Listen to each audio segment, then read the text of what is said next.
Today, a patient visited my clinic where he was complaining of chest pain, shortness of breath, and fainting. So, I decided to examine his chest and check his blood pressure, where I noticed that he had a hypertension and heard a murmur. So, we decided to do an echocardiogram.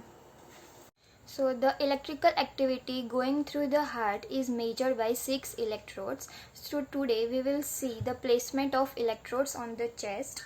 So the angle of Lewis should be taken as a main reference, and sliding from first intercostal space, second, third and fourth, the V1 electrode is placed on the right side of the sternum.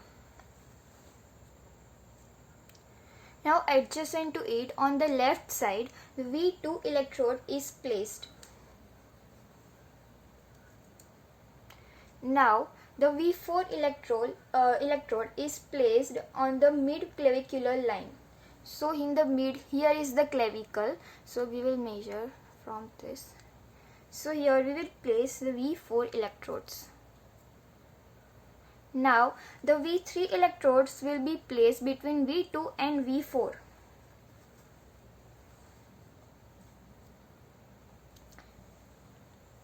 Now V5 electrode will be placed horizontally with V4 in the left anterior axillary line. So here V5 will be placed, and the last V6 electrode will be placed in the horizontal line with V4 and V5 in the mid axillary line. So this is how the chest electrode placement are seen. So as there are 10 electrodes, we are done with the chest electrodes, which was 6 electrodes, and now the remaining 4 electrodes are placed on the limbs.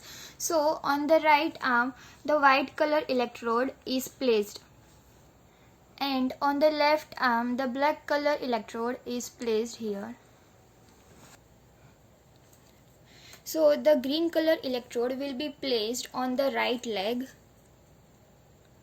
and the red color electrode will be placed on the left leg. So this electrode on the right leg, it acts to reduce the interference, and it is always considered as a neutral. So after we are done with the echocardiogram, we got the 12 lead ECG, in which you can see the bifid P wave in the lead 2 and the negative terminal portion of P wave in V1. So we will zoom it, and to understand it more clearly, we will see the other graph. So this is the lead 2, this in which you can see that there is a bifid P wave with more than 40 milliseconds between the two peaks, and there is a total P wave duration more than 110 milliseconds. And in V1 electrode, we can see that there is a biphasic P wave with a terminal negative portion of more than 40 millisecond duration, and biphasic P wave with terminal negative portion which is more than 1 millimeter deep. So we got the X-ray of the patient's heart, and we can see that there is a left atrial enlargement. So there are several signs to see in the X-ray, like there is a double density sign. You can see here the blue line and the white line. So it occurs when the right side of the left atrium pushes into the adjacent lung and becomes visible superimposed or even beyond the normal right heart border, and the oblique measurement is greater than 7 cm. It is measured from the midpoint of the left main bronchus to the right border of the left atrium. This requires a double density sign. And you can also see the splaying of the carina with the increase of tracheal bifurcation to over 90 degrees, and several other symptoms are also seen, like there is a superior displacement of the left mainstem bronchus on frontal view, and posterior displacement of barium filled esophagus or nasogastric tube. Thank you. So there are several things that will lead you to the left atrial enlargement.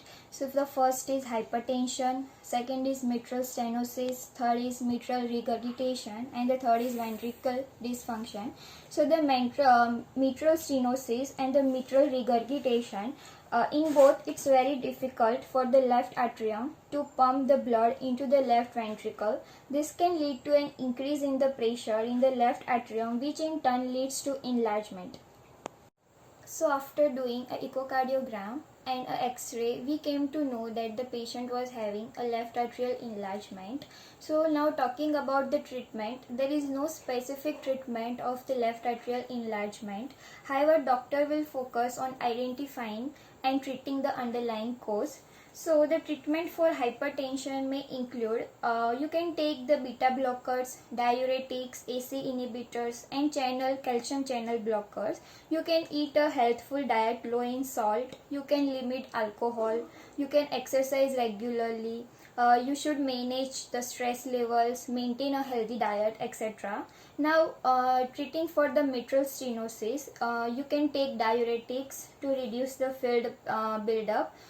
Using blood thinners to prevent clots, and you can take antiarrhythmic drugs for an irregular heartbeat. And for the treatment for mitral regurgitation, you can take anticoagulant medications to reduce the risk of clots, and you can also have the surgery to repair or replace the mitral valve.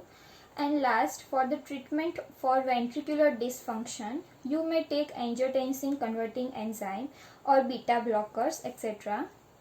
Now, for the prevention, you should change your lifestyle. It may risk the cause of the left atrial enlargement. So you should manage your high blood pressure and high cholesterol. You should eat a healthful diet rich in fruits and vegetables. You can quit smoking, exercise regularly, lose weight if overnight, or you can practice good stress management. Now, while many people have left atrial enlargement, they experience no symptoms. It may be a sign of an underlying heart condition.